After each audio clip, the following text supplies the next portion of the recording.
আয়নার সামনে দাঁড়িয়ে তৈরি হচ্ছে তটিনী।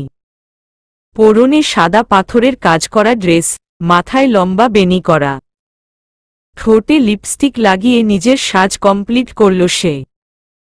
এর মধ্যে তার ছোট আন্টি এসে বললেন, পাত্র চলে আসছে কাছেই। তটিনী লজ্জা পেল, আয়নার দিকে তাকিয়ে নিজেকে দেখতে লাগল। মিনমিন করে জিজ্ঞেস করল, পাত্রের নাম কি আন্টি? তটিনীর আন্টি বললেন, রুদ্র। ঘুম থেকে লাফ দিয়ে উঠল তটিনী। শেষ পর্যন্ত এমন স্বপ্ন দেখতে হলো তাকে। তটিনীর মাথা ভনভন করছে। চারিদিক থেকে রুদ্র প্রতিধ্বনি শোনা যাচ্ছে। বিছানা থেকে উঠে কাচের জানালার গ্লাস খুলল সে। বাহিরে ভোরের আলো ফুটে গেছে। সেহরি খেয়ে ঘুমিয়েছিল সে। ভোরের পাখিদের কিচিরমিচির আওয়াজ শোনা যাচ্ছে। তটিনী নিজের মুখে হাত ভুলাল। রুম থেকে বের হয়ে নিচে নামতে লাগল। রুদ্র তখন ড্রয়িং রুমে বসে বাবা চাচাদের অফিসের কিছু ফাইল দেখছিল। এত সকালে তটিনীকে নামতে দেখে কপালে ভাঁজ পড়ল তার। ভ্রু কুঁচকে বলল, এত সকাল উঠেছিস কেন? যা গিয়ে ঘুমা। তটিনীর লজ্জা পেল। রুদ্রকে নিয়ে অমন আজগুবি স্বপ্ন তাকেই কেন দেখতে হল? এবার সে স্বাভাবিক হবে কিভাবে? রুদ্র তটিনীর কোনো উত্তর না পেয়ে বলল, কি ব্যাপার, কথা বলছিস না কেন? তটিনী মিনমিন করে বলল, কিছু না রুদ্র ভাই, ওই ঘুম ভেঙে গেল সেজন্য উঠে আসলাম। রুদ্র নিজ থেকে প্রস্তাব দিল, হাঁটতে বের হবি? তটিনী ইচ্ছে থাকা সত্ত্বেও বলল, না রুদ্র ভাই, আজ হাঁটতে যেতে ইচ্ছে করছে না। রুদ্র আশ্চর্য হল হয়তো।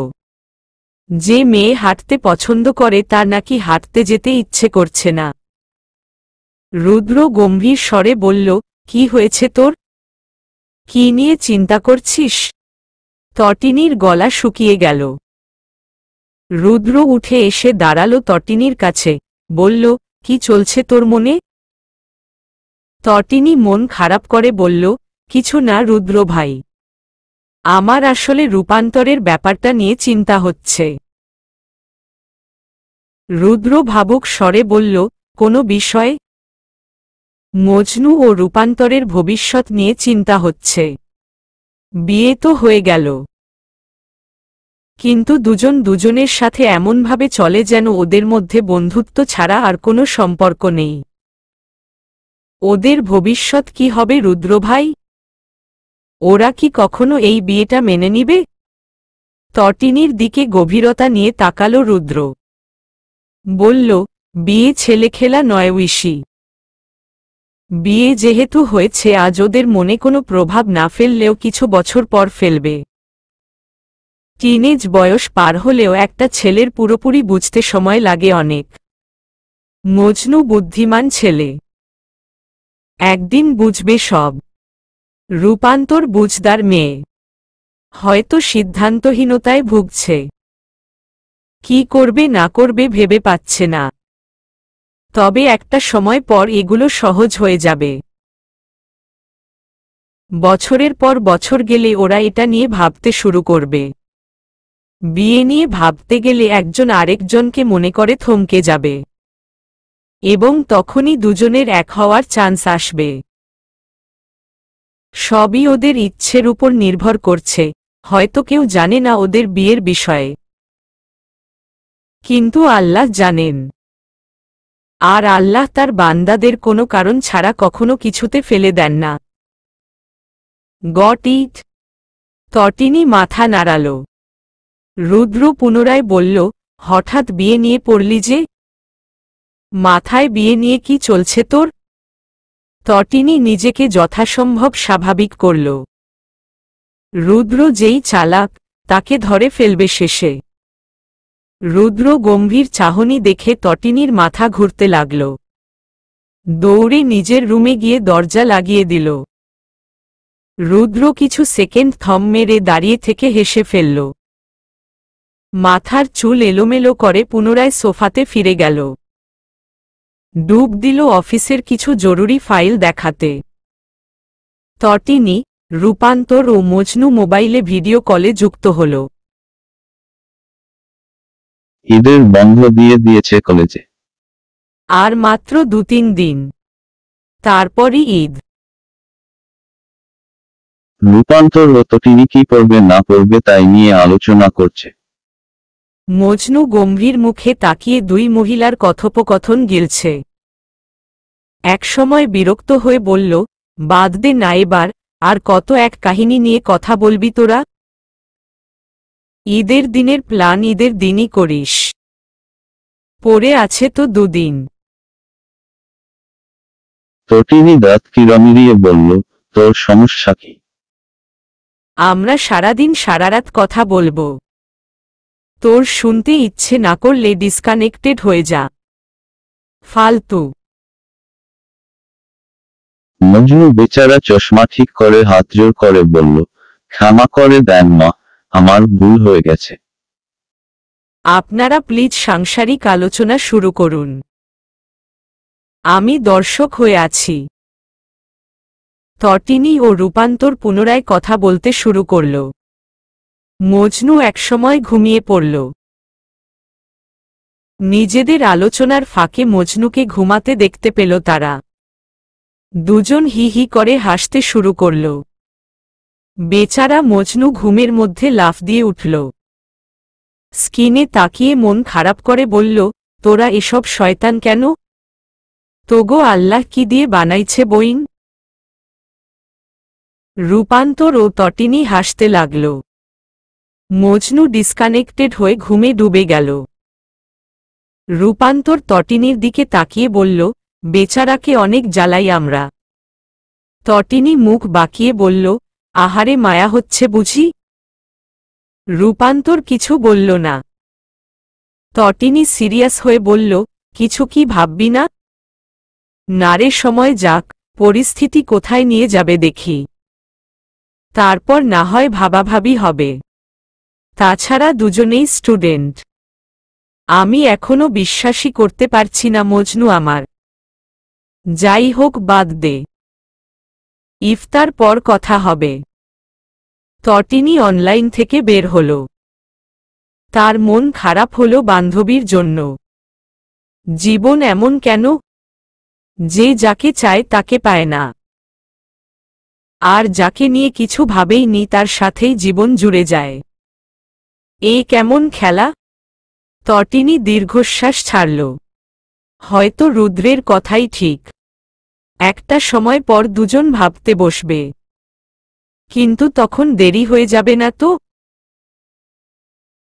তটিনী তার ছোট মাথাতে চাপ দিল না আর। ফেসবুকে গিয়ে পোস্ট করল, যে যাকে চায় তাকে পায় না কেন? রুদ্র হয়তো তখন অ্যাক্টিভ ছিল। তটিনীর পোস্টে হাহা রিয়েক্ট দিয়ে ইনবক্সে মেসেজের ঝড় তুলল। সেগুলো এমন, নিব্বির নিব্বি, কার লগে টাঙ্কি মারস, কি সব পোস্ট করস, কারে তুই পাস নাই, উইশির বাচ্চা তোরে খুন করে ফেলব। এসব আজাইরা পোস্ট করার মানে কি? রমজান মাসে তোরে কি শয়তানে লারে? ফাজিলের ফাজিল। সারাদিন টইটই করে ঘুরে আর ফেসবুকে স্ট্যাটাস দেয়, যে যাকে যায় তাকে পায় কেন?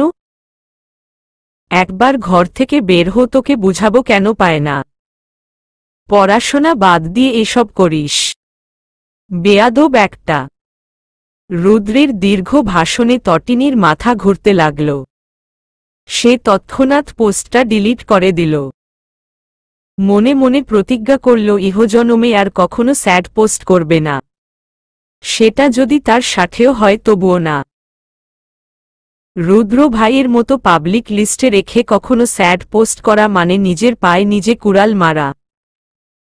এমন ডেঞ্জারাস পাবলিক যার লিস্টে থাকে তার জন্য জীবনে দুঃখ থাকতে নেই, দুঃখের কথা ভাবতেও নেই।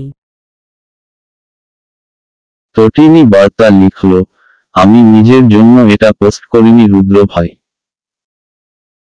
সকালে আপনাকে যা বললাম ওগুলো মাথায় ঘুরছিল, সেজন্য পোস্ট করেছি। আমি আর স্যাড পোস্ট করব না, আপনি প্লিজ মা বাবাকে কিছু বইলেন না। আমি তাদের শান্তশিষ্ট বাচ্চা, পড়ে তারা চিন্তা করবে। রুদ্র তটিনীর বার্তা পড়ে তাচ্ছিল করে বলল, শান্তশিষ্ট বাচ্চা। হা, ঈদের চাঁদ দেখার জন্য দৌড়ে ছাদে উঠছে তারা। তটিনী ছাদের চারিদিকে ঘুরে ঘুরে ঈদের চাঁদ খুঁজতে লাগল। রুদ্র পেছনে থেকে আকাশের দিকে আঙুল দিয়ে দেখিয়ে বলল, এই ঈদের চাঁদ ইসি। তটিনী ঈদের চাঁদ মনোযোগ দিয়ে দেখল। বলল, ঈদের চাঁদ এত সুন্দর কেন রুদ্র ভাই? রুদ্র হেসে বলল, যার মন সুন্দর তার কাছে সবকিছু সুন্দর লাগে তাই। তটিনী অবাক হয়ে বলল, আপনি কি আমার প্রশংসা করলেন? রুদ্র পকেটে হাত গুজে টান টান হয়ে দাঁড়াল। বলল, একদমই না। তটিনী পুনরায় চাঁদ দেখতে মন দিল। রাজ ও তুরফান চিল্লিয়ে আশেপাশের ছাদের ছেলেমেয়েদের সাথে চাঁদ দেখার আনন্দ উদযাপন করছে। রুদ্র ফিসফিস করে বলল, তুমি একদম বোকা, আমার বোকা ইসি। চিল্লাচিল্লির জন্য তটিনীর কানে কিছু গেল না। চাঁদ দেখা কমিটির জন্য অপেক্ষা না করে নিজেরাই চাঁদ দেখে ঈদ ফিল নিয়ে মেহেদি দিয়ে হাত রাঙাতে প্রস্তুতি নিচ্ছে সবাই। চারিদিকে বিদায়ের ঘণ্টি বাজছে। মুসলমানদের মাসব্যাপী রমজান বিদায় নিচ্ছে। দিয়ে যাচ্ছে মুসলিমদের ঈদ উল ফিতরের আনন্দ। সময়টা চাঁদরাত। পার্লার থেকে মেহেদি আর্টিস্ট বুক করা হয়েছে। তাদের হাতেই মেহেদির রঙে নিজেকে রাঙাতে ব্যস্ত তটিনী। দুহাতে মেহেদি দিয়ে দুপায়ে দিতে বসেছে আপাতত। এদিকে তার মা চাচিরা পিঠা বানাতে ব্যস্ত। তটিনীর হয়ে গেলে আর্টিস্ট তারা দিতে লাগল। আরও কাস্টমার আছে তাদের। ঈশানী রোবা নাহারকে ঠেলে পাঠালেন, বললেন, আপনি আগে দিয়ে নিন ভাবি। আপনি দিতে দিতে আমি এগুলো ভেজে নেই, তারপর আমিও দিয়ে দিবে না হয়। রোবা নাহার অগত্যা দিতে রাজি হলেন। আর্টিস্ট মেহেদি পরাতে শুরু করল। রোবা নাহার সোফায় বসে থাকা রুদ্রের দিকে তাকিয়ে বললেন, কি যে পাগলামি করিস না রুদু, আমার কি এখন বয়স আছে মেহেদি দেওয়ার? রুদ্র মোবাইল স্ক্রিন থেকে চোখ তুলে এক নজর তাকাল।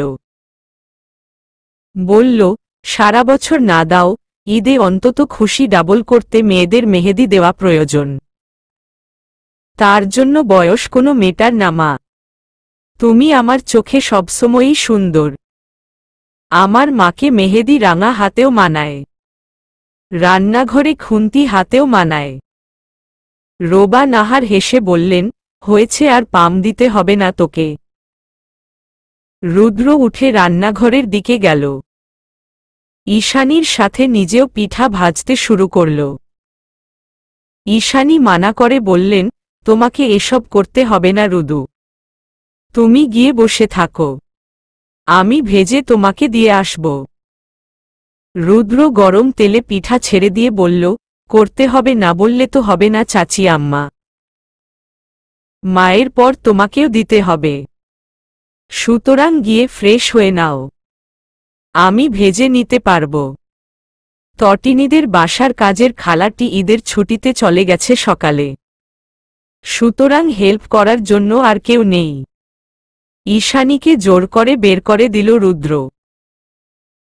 তটিনী হাত উপরে উঁচু করে মেহেদি রাঙা পা দিয়ে ধীরে ধীরে রান্নাঘরে ঢুকল। হা করে বলল, দিন তো একটা পিঠে মুখে দিন। রুদ্র একটা পিঠার কিছু অংশ ফুদিয়ে তটিনীর মুখে দিল। খেতে খেতে তটিনী বলল, বাহ, সেই টেস্ট। রুদ্র গম্ভীর স্বরে বলল, বসে বসে খেতে সবারই টেস্ট লাগে। তটিনী চোখমুখ কুঁচকে বলল, আপনি কি বলতে চাইছেন? আমি বসে বসে খাই? রুদ্রের সহজ উত্তর, হ্যাঁ।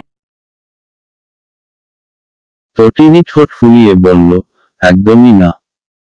আমি বসে বসে খাই না আপনার মতো রুদ্র ভাই। রুদ্র দাঁতে দাঁত চেপে বলল, তাহলে কিভাবে খাস? তটিনী দাঁত বের করে হেসে বলল, এখন যেভাবে খেলাম, দাঁড়িয়ে দাঁড়িয়ে। হে হে হে। তটিনী রান্নাঘর ত্যাগ করল। রুদ্র হেসে নিজের কাজে মন দিল। রোবা নাহার মেহেদি পরে সোফাতে বসে আছেন।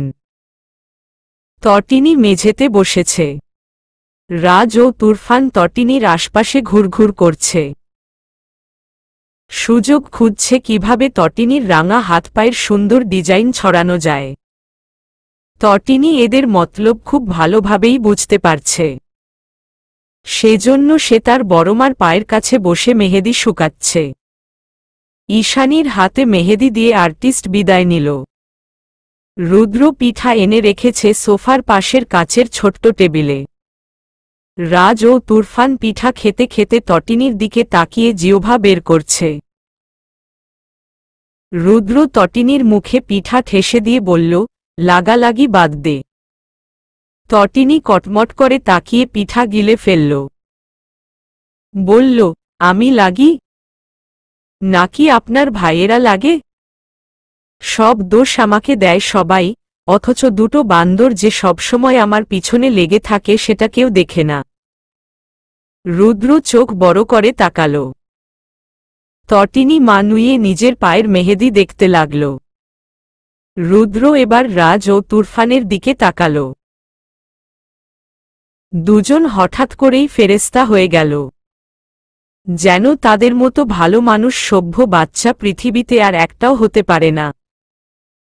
রুদ্র গম্ভীর স্বরে বলল, কি ব্যাপার তোদের? রাজ মুখ ভার করে বলল, কোনো ব্যাপার না ভাইয়া। আমরা ভদ্র বাচ্চা।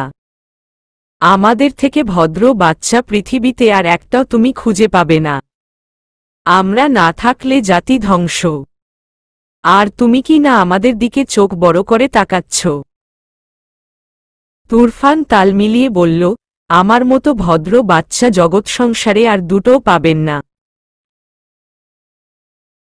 পৃথিবীর কোনো কোণাতেও পাবেন না। বোন সবসময়ই মিথ্যা বলে। আমি কিছু করি না কখনো। আমি তো ফিডার খাই এখনো। তাই না মা? ঈশানী চোখ বড় বড় করে তাকালেন। রুদ্র গলার স্বর যতটুকু সম্ভব উঁচু করে বলল, তাই নাকি? তোদের মতো ভদ্র বাচ্চা পৃথিবীর কোনো কোনায়ও পাওয়া যাবে না? তার মানে বলতে চাইছিস তোরা ছাড়া পৃথিবী নিঃস্ব, পৃথিবীর কোনো মানে নেই? তুরফান ও রাজ মাথা নাড়িয়ে বলল, একদম।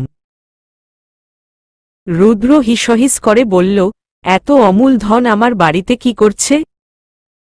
তোদের কালি বিজ্ঞানীদের হাতে তুলে দেওয়া দরকার।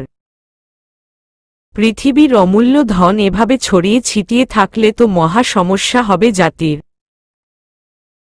রাজ ও তুরফান মুখ গোমরা করে বলল, একদমই না। আমরা অবশ্যই গবেষণার বস্তু নই। আমরা মানুষ। আমরা পৃথিবীর যে কোনো কোণায় থাকতে পারি। রুদ্র পিঠার প্লেট রেখে দুজনের সামনে গিয়ে দাঁড়াল। রাজ ও তুরফান ঘাবড়ে গেল।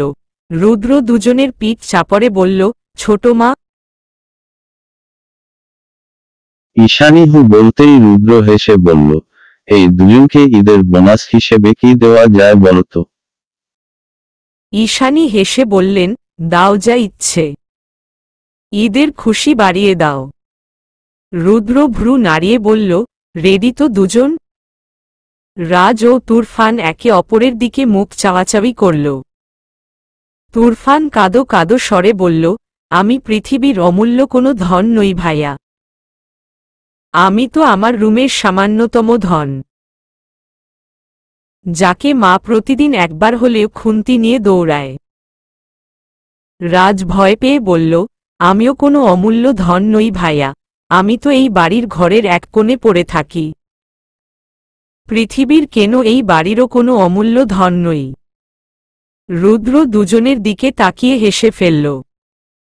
রোবা নাহার দুজনের দিকে তাকিয়ে বললেন, তোমরা হয়তো পৃথিবীর নয়, কিন্তু তোমাদের মায়েদের কাছে অমূল্য ধন। মনে থাকবে? রাজ ও তুরফান মাথা নাড়াল। রুদ্র সোফায় বসে বলল, দুজন আর কখনো ঐশীর পিছনে লাগবে না। বোনকে যেন আর ডিস্টার্ব করতে না দেখি তোমাদের, মনে থাকবে? রাজ ও তুরফান মাথা নাড়ালে। তটিনী দাঁত বের করে হেসে বলল, যাক বাবা, দুটো রাজ শিক্ষা হলে তাহলে। রাজ ও তুরফান কটমট করে তাকাল। অর্থাৎ পরে দেখে নেব। গভীর ঘুমে আচ্ছন্ন রুদ্র। রোবা নাহার ছেলেকে ডাকতে ডাকতে ক্লান্ত হয়ে গেলেন। তখনই হাজির হল তটিনী।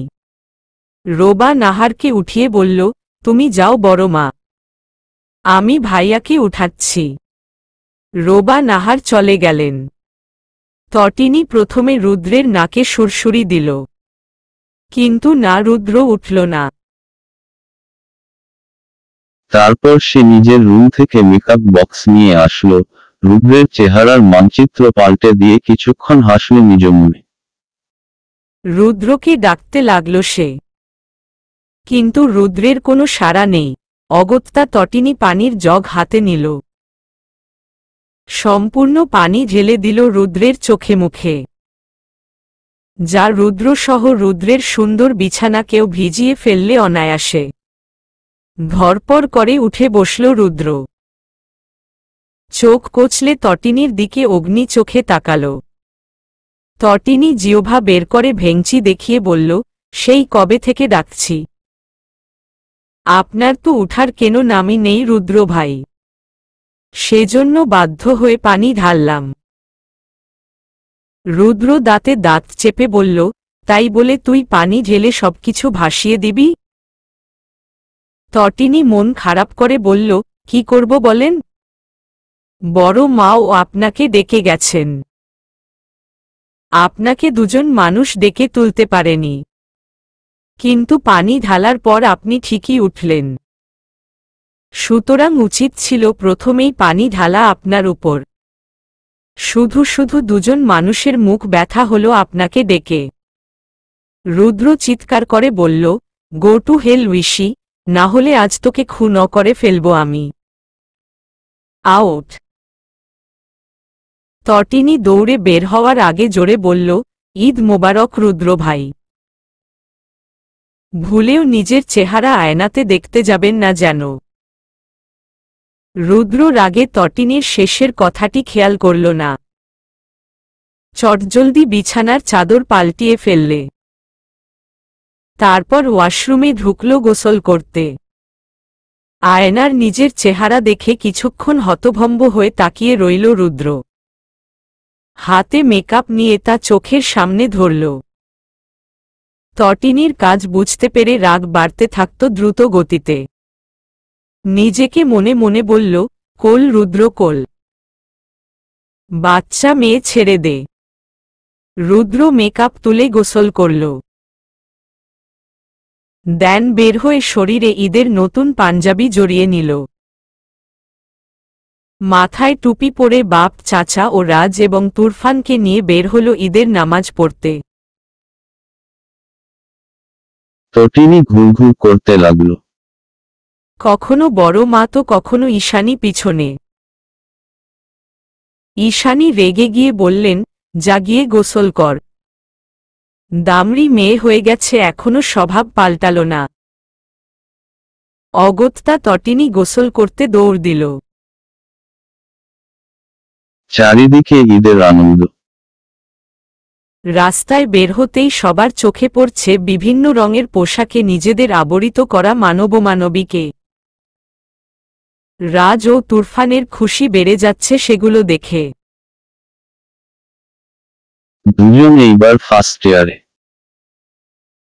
অর্থাৎ তটিনীর এক ক্লাস নিচে। রাজ ও তুরফান বাবাদের হাত ধরে মসজিদে প্রবেশ করল। রুদ্র আগেই মানা করল, আমার পেছনে একটাও আসবি না। ঈদের খুশিতে সেটা মনে কোনো প্রভাব ফেলল না দুজনের। তারা খুশি মনে নামাজ পড়তে মসজিদে প্রবেশ করল। গোসল করে তটিনী ভিডিও কলে কানেক্টেড হল রূপান্তরের সাথে। রূপান্তর একের পর এক ব্রাশ ঘষছে নিজের গালে। তটিনী চোখ বড় বড় করে তাকিয়ে সেসব দেখছে। রূপান্তর মেকআপ করার এক ফাঁকে তাকিয়ে বলল, কি মা? এত কি দেখিস? জলদি রেডি হো, আমি আসতেছি তোদের বাসায়, একসাথে ঘুরতে বের হব। তটিনী ঈদের ড্রেস গায়ে জোড়াল, মেকআপ করে নিজেকে অপসরী লোক দিয়ে তবেই থামল। এদিকে নামাজ পড়ে বাসায় সেই কবেই এসেছে রুদ্ররা। সোফায় বসে আপাতত সবাই পিঠা, সেমাই, নুডলস আর কত কি খেতে ব্যস্ত। তটিনী নিজেকে ঠিকঠাক করে সিঁড়ি দিয়ে নামতে লাগল। সবাই খাওয়া বাদ দিয়ে সিঁড়ির দিকে হা করে তাকিয়ে রইল। রুদ্র গালে হাত রেখে মুচকি হাসল। পকেট থেকে দুটো 500 টাকার নোট বের করে তটিনীর দিকে এগিয়ে দিল। তটিনী লুফে নিল সেটা। তাহসিন ইরফান 5000 টাকা দিলেন। তাহের ইফফাত দিলেন 7000। ব্যাস, তটিনীকে পায় কে? রাজ ও তুরফান সুযোগ বুঝে তটিনীর পায়ে ধরে বসে পড়ল। তাদের এক কথা, সালামি দে বোন। রুদ্র মুখ চেপে হাসতে লাগল। তটিনী কাঁদো কাঁদো মুখ করে বলল, ও বাবা, ওদের বলো আমার পা ছাড়তে। রাজ ও তুরফান আরো জুড়ে চেপে ধরল। বলল, সালামি দিয়ে দে। তটিনী নিজের সদ্য পাওয়া সালামির দিকে তাকাল। সেখান থেকে দুটো 500 টাকার নোট দুটোর দিকে এগিয়ে দিল। রাজ ও তুরফান খুশিতে তটিনীর পা ছেড়ে সোফায় বসে পড়ল। তটিনী ঠোঁট উল্টে বলল, শয়তানগুলো, আমার সালামির টাকা নিয়ে নিলি। রাজ মুখ বাঁকিয়ে বলল, কত টাকা পেয়েছিস? 1000 দিয়ে তোর তো কমল না, আরও বাড়িয়ে দিতে পারতি আমাদের। তটিনী ভেঞ্চি কেটে রোবা নাহারের দিকে চলে গেল। রোবা নাহার তটিনীর দিকে 500 টাকার নোট বাড়িয়ে দিলেন। তটিনী সেটা পেয়ে খুশি হয়ে গেল। রুদ্র হেসে বলল, এইবার আগে সালামি পেয়েছিস, নে এবার পায়ে ধর সবার। তটিনী মুখ বাঁকিয়ে বলল, পায়ে ধরে সালাম করা জায়েজ না, আমি মুখে সালাম দিব সবাইকে। তটিনী সবাইকে মুখে সালাম দিয়ে ঈদ মোবারক জানাল। রুদ্র গম্ভীর স্বরে বলল, বেঁচে গেলি, আগে সালামি দিয়ে দেওয়ার জন্য এইবার তোকে পা ধরতে হচ্ছে না, না হলে পা ধরার পর সালামি দিতাম। তটিনী সানগ্লাস চোখে পড়ে ভাব নিল। সোফায় বসে খেতে শুরু করল। রূপান্তরের আগমন ঘটল তখনই। সে প্রথমে সবাইকে সালাম ও ঈদ মোবারক জানাল। নিজের সালামি বুঝে নিয়ে বসে পড়ল তটিনীর পাশে। খেতে খেতে রূপান্তর বলল, আন্টি, আমি ও তটিনী ঘুরতে বের হব একটু। ঈশানী হেসে বললেন, বেশ তো বের হও, কিন্তু সাবধানে থাকবে, অচেনা কোথাও যেও না, পারলে রুদ্রকে সাথে নিয়ে যাও, তোমাদের দেখে রাখবে। রূপান্তর ও তটিনী একে অপরের মুখ চাওয়াচাওয়ি করল। তটিনী ঠোঁট উল্টে বলল, আমরা বাচ্চা নই মা, বড় হয়ে গেছি, নিজেকে সেফ রাখতে পারব। তাহলে তো হলোই, তবুও সাবধানে থাকবে। ঈশানীর প্রত্যুত্তরে দুজন খুশি হল। সামনের সোফায় বসে থাকা রুদ্র গম্ভীর স্বরে বলল, তোর সাথে যাওয়ার জন্য আমি মরে যাচ্ছি না, আমারও বন্ধুদের সাথে ঘোরাঘুরি করা বাকি, তাদের রেখে তোর বডিগার্ড হতে যাব কোনো দুঃখে? তটিনী চুল কানে গুজে বলল, আমি তো বলিনি আপনাকে আমার সাথে যেতে, তাই না? রুদ্র কথা বাড়াল না, চোখে সানগ্লাস লাগাতে লাগাতে বের হয়ে গেল। তটিনী ও রূপান্তর বের হল তার কয়েক মিনিট পর। দুজন বের হয়ে হাঁটতে শুরু করল। রাস্তার মোড়ে রুদ্র নায়কদের মতো লোক নিয়ে বাইকে বসে আছে। মেয়েরা যেতে আসতে চোখ দিয়ে গিলে খাচ্ছে। তটিনী দাঁত চেপে রুদ্রের পাশে গেল। বলল, এখানে কি করছেন? মেয়েদের দেখাচ্ছেন নাকি? রুদ্র নিরীহ চোখে তাকিয়ে হাসল। তটিনীর বের হয়ে আসা চুল 2 আঙুলের সাহায্যে কানে গুজে দিল। বলল, একদম না। কোথায় যাবি? চল পৌঁছে দেই। তটিনী ভ্রু কুঁচকে বলল, আপনি না বন্ধুদের সাথে ঘুরবেন?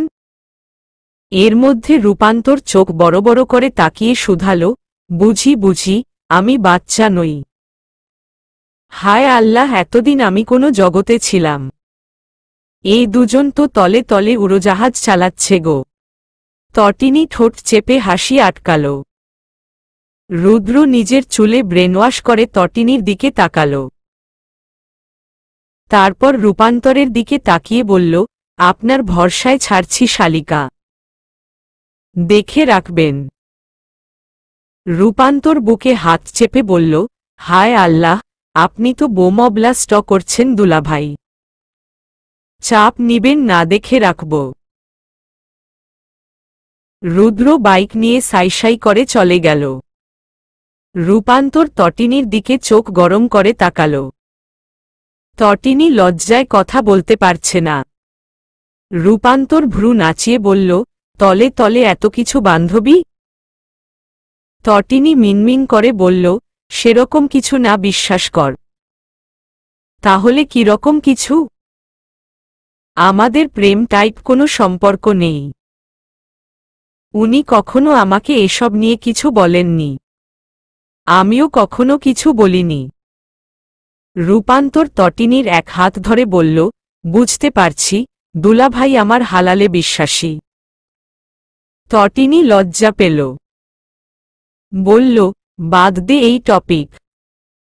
আমাকে লজ্জা দিতে এসব বলে চলে গেছে। আমি এখন সামনেও যেতে পারবো না। প্রথমবার এমন করেছে। রূপান্তর প্রাউড ফিল করে বলল, যাক, আমি একটা ভালো কাজের কারণ হলাম।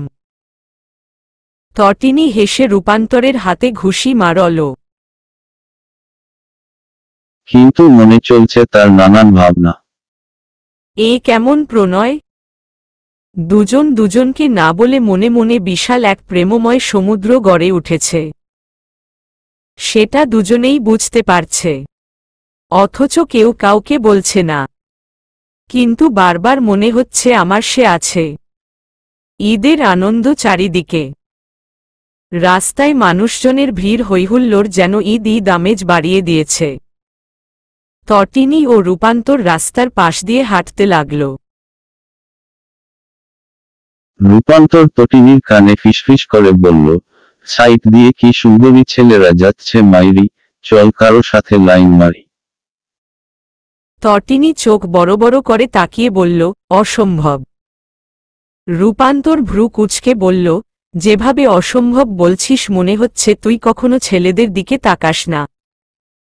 তটিনী ভাব নিয়ে বলল, তাকাই না তো। রূপান্তর ভ্রু নাচিয়ে বলল, রুদ্র ভাই কি তবে মেয়ে? তটিনী রূপান্তরের বাহুতে ঘুষি মারল। বলল, বাদ দে। আমরা তো ঘোরাঘুরি করব, এসব ছেলেদের প্যারা কেন নিতে যাবি হুদাই? তাছাড়া তোর তো জামাই আছে, দরকার হলে তারে ফোন দে। রূপান্তর ফুসফুস করে বলল, কিসের জামাই, ক্যাডা জামাই? আমার কোনো জামাই নাই। একদম ওই বিড়ালের কথা তুলবি না। বেটা 1 নম্বরের খবিশ। কেন, কি করেছে তোকে সে? কি করেনি? আজ পর্যন্ত কোনো ছেলেকে দেখেছিস বিয়ে করে বউহীনা থাকতে? এই বেটারে দেখে কেউ বলবে বিয়ে করছে? পুরুষ মানুষ বউকে জোর করবে, ভালো টালো বাসবে তা না। তটিনী হেসে বলল, সব পুরুষ আর আমাদের মজনু তো এক না। সে নিরীহ পুরুষ, ভীষণ সহজ সরল। তুই অনুমতি না দিলে কখনো একটা শব্দও বলবে না। রূপান্তর কোনো কথা বলল না। তটিনীর মাথায় চট করে আইডিয়া এলো। বলল, এক কাজ করো না, মজনুকে কল কর। কথা বলে ঈদের শুভেচ্ছা জানা। বেচারা গ্রামের বাড়িতে কেমন ঈদ পালন করছে জিজ্ঞেস তো করতে পারিস। রূপান্তর মুঠোফোন বের করল। মজনুর নাম্বারে ডায়াল করল। রিসিভ হল তৎক্ষণাৎ। রূপান্তর গলার স্বর যথাসম্ভব নরম করল। বলল, কেমন আছিস? ওপাশ থেকে মজনু সালাম দিল। বলল, আলহামদুলিল্লাহ ভালো আছি, তুমি কেমন আছো? রূপান্তর দাঁত কিরমিরিয়ে বলল, তুমি কি রে? তোর বউ লাগি? তুই তরে বলবি। মজনু ভরকে গেল। বলল, তুই কেমন আছিস? আমিও ভালো আছি। ঈদ মোবারক। মজনু বলল, ঈদ মোবারক। রূপান্তর তটিনীর দিকে তাকাল। ইতিমধ্যে তটিনী হাসতে হাসতে পেট চেপে ধরেছে। রূপান্তর ভ্রু কুঁচকে নিল। তটিনী কানে কানে বলল, আরও কিছু জিজ্ঞেস কর। রূপান্তর জিজ্ঞেস করল, ঈদ কেমন কাটছে? বাড়ির সবাই কেমন আছে? ওপাশ থেকে মজনুর হাসির শব্দ শোনা গেল। বলল, সবাই আলহামদুলিল্লাহ ভালো আছে। ঈদ আলহামদুলিল্লাহ ভালো কাটছে। তোদের কেমন কাটছে? তোদের মানে? মজনু এবার জোরে হাসল। বলল, তটিনীর হাসির শব্দ শুনতে পাচ্ছি। দুটো নিশ্চয়ই একসাথে আছিস। রূপান্তর তটিনীর দিকে মুঠোফোন বাড়িয়ে দিল। তটিনী সেটা কানে চেপে বলল, দোস্ত চিন্তা করিস না, আমরা বিন্দাস আছি। ভালো করে আনন্দ কর। ঈদের ছুটির পর আবারও দেখা হবে। ততদিন পরিবারকে সময় দে। রূপান্তরের হাতে পুনরায় মুঠোফোন ফিরে এলো।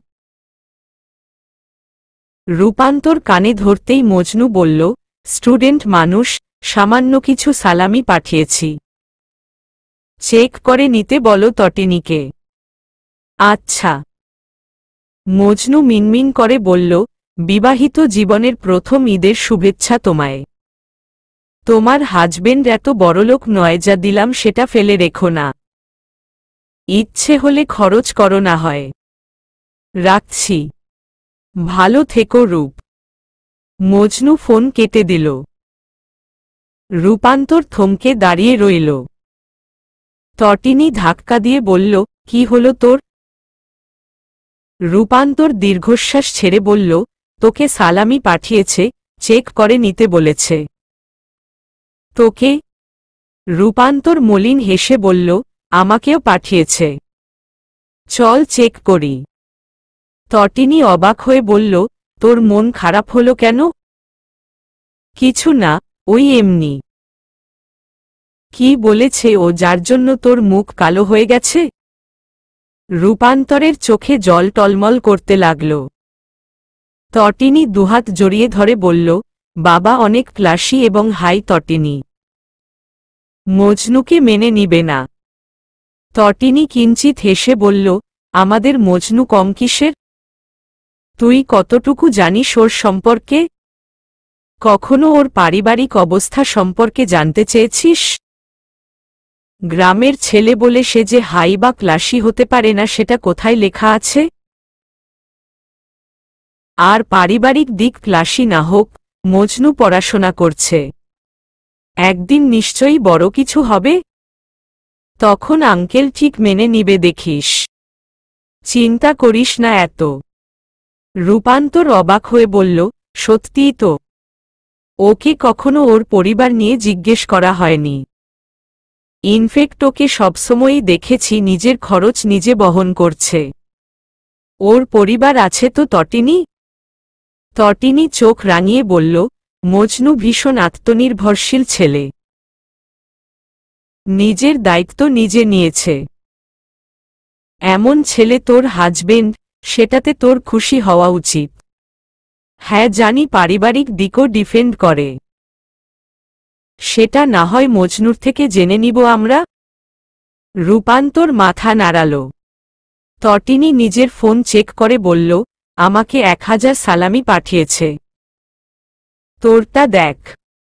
রূপান্তর নিজের মোবাইল চেক করল।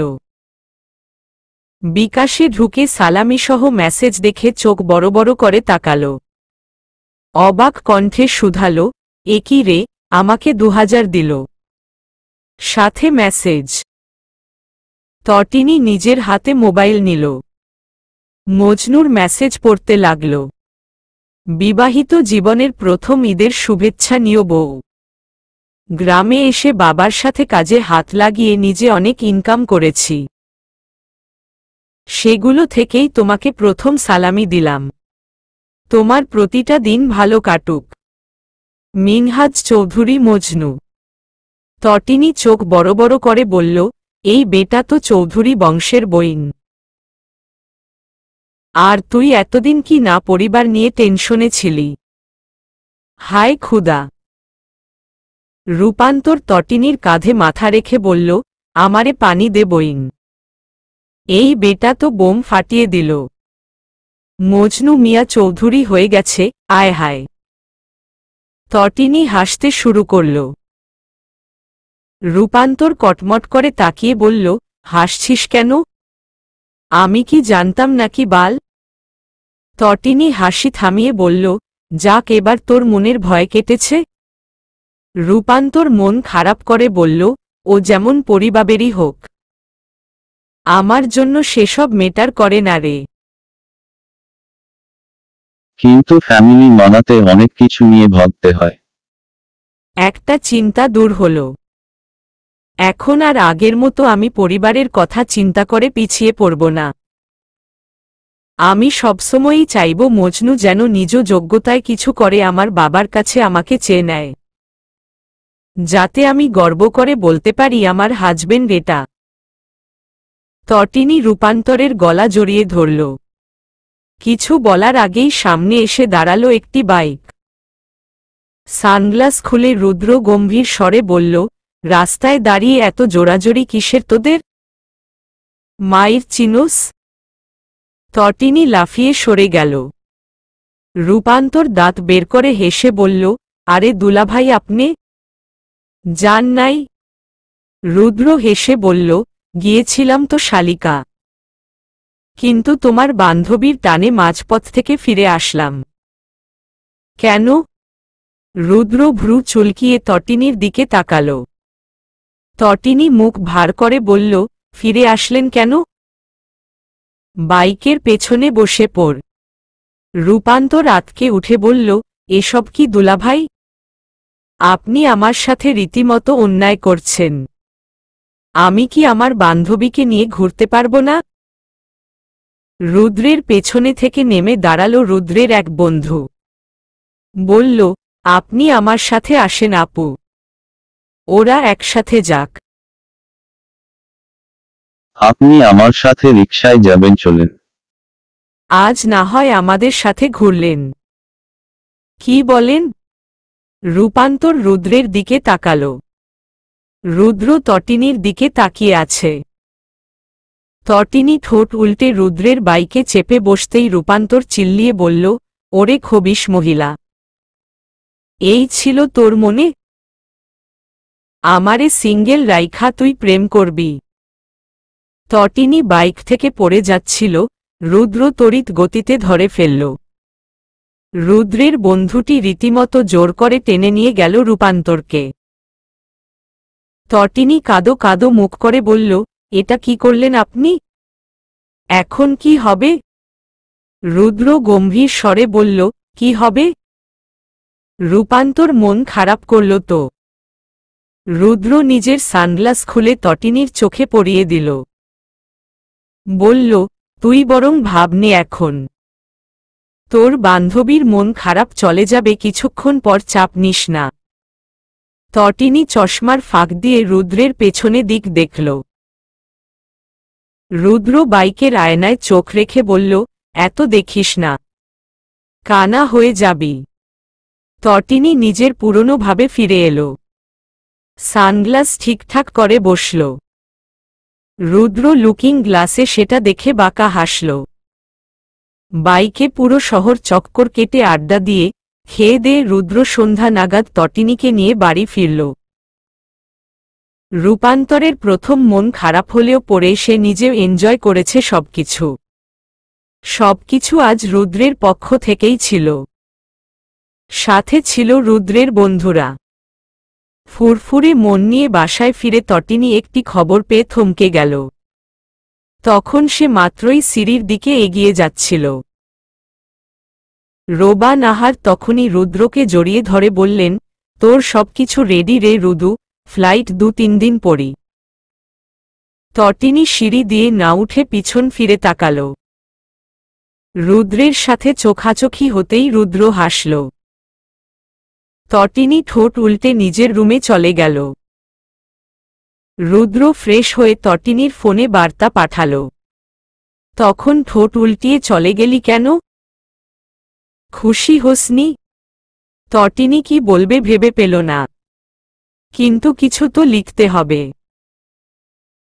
সে টাইপ করল, খুশি হব না কেন রুদ্র ভাই? আপনি আপনার নিজের সাথে বাবা মার ইচ্ছে পূরণ করতে যাচ্ছেন। খুশি হবারই কথা। রুদ্র মেসেজটি তড়িৎ গতিতে সিল করল। লিখল, চিন্তা করিস না, তোকে এমনই ছেড়ে যাব না। আমি চলে তো যাব, কিন্তু তোকেও একটা গণ্ডিতে আবদ্ধ করে যাব। তটিনী উপরে তাকানো ইমোজি দিল। বলল, মানে? রুদ্র হাসির ইমোজি দিয়ে বলল, সময় হলে বুঝতে পারবি। আপাতত ঘুম দে। কিন্তু তটিনী ঘুমাতে পারল না। তার মনে বারবার একই প্রশ্ন জাগতে লাগল। রুদ্র কিসে আবদ্ধ করে যাবে তাকে? তটিনী যখন অনেক কষ্টে ঘুমিয়ে গেল, তার ঠিক 1 ঘন্টা পর রূপান্তর একের পর এক কল দিতে লাগল।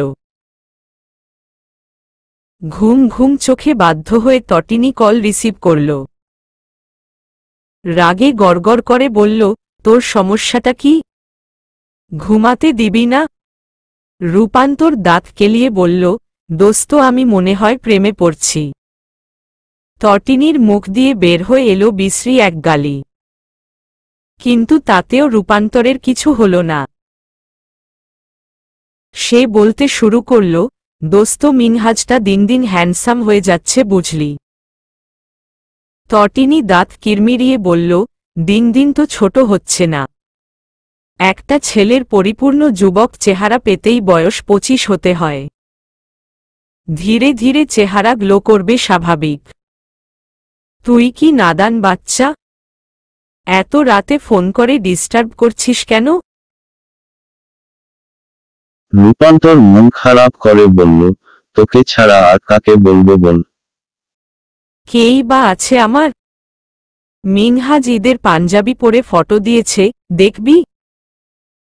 তটিনীর মাথায় হাত। বলল, মজনু থেকে সোজা মিনহাজ। ওরে বাটপার, ওরে চিটার। তুই ফোন রাখো। তোর জামাইরে তুই দেখ। তটিনী ফোন কেটে দিল। মাথায় বালিশ চেপে ঘুমাতে চেষ্টা করল। সারাদিনের ঘোরাঘুরিতে তার মাথা ব্যথা নামক বন্ধুটা ফিরে এসেছে। রূপান্তর দমে গেল না।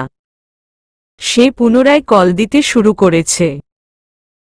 তটিনী কল রিসিভ করে বলল, কি বলবি মা?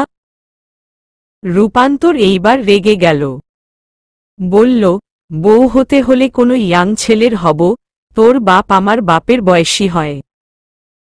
আমি তাকে আঙ্কেল ডাকি। শয়তানের বাচ্চা।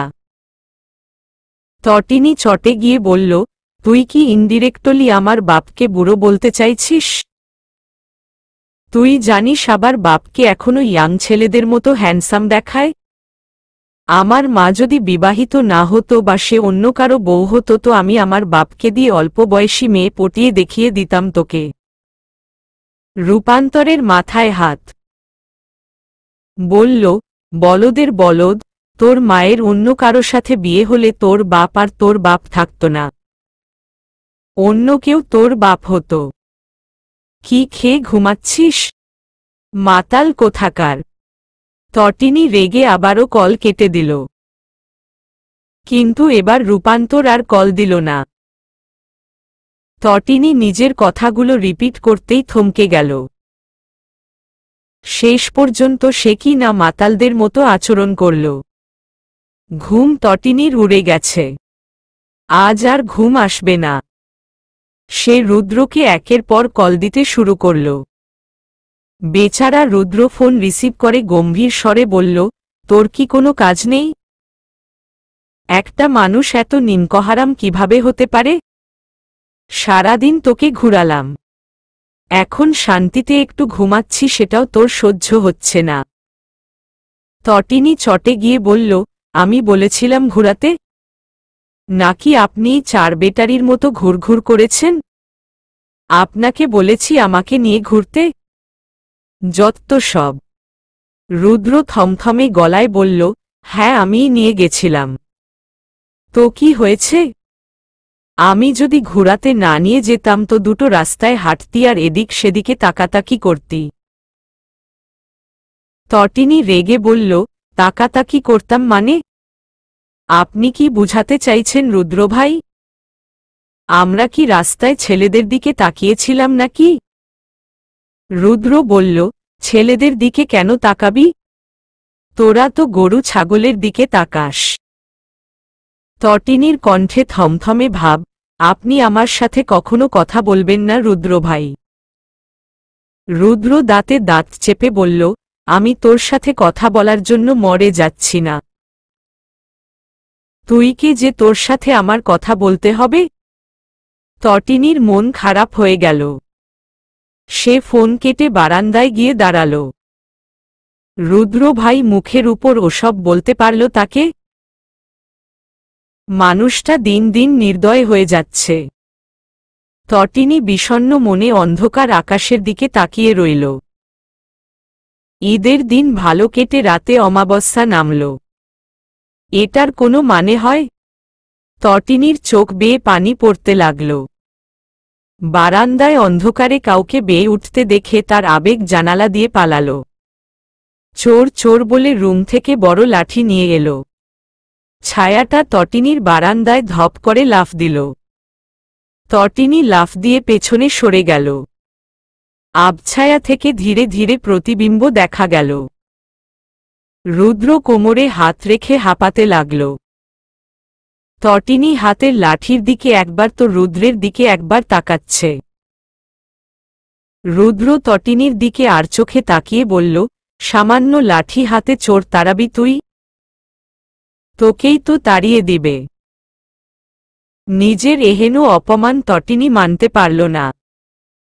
লাঠি দিয়ে রুদ্রের পাছায় বাড়ি মেরে বলল, কিভাবে তাড়াতে হয় দেখাচ্ছি আপনাকে। রুদ্র লাঠি ক্যাড়ে নিল। বলল, এত জোরে মারলি, ব্যথা পেলাম না কেন? তটিনী ভ্রু কুঁচকে বলল, কেন? রুদ্র হাতের লাঠি ফেলে দিল।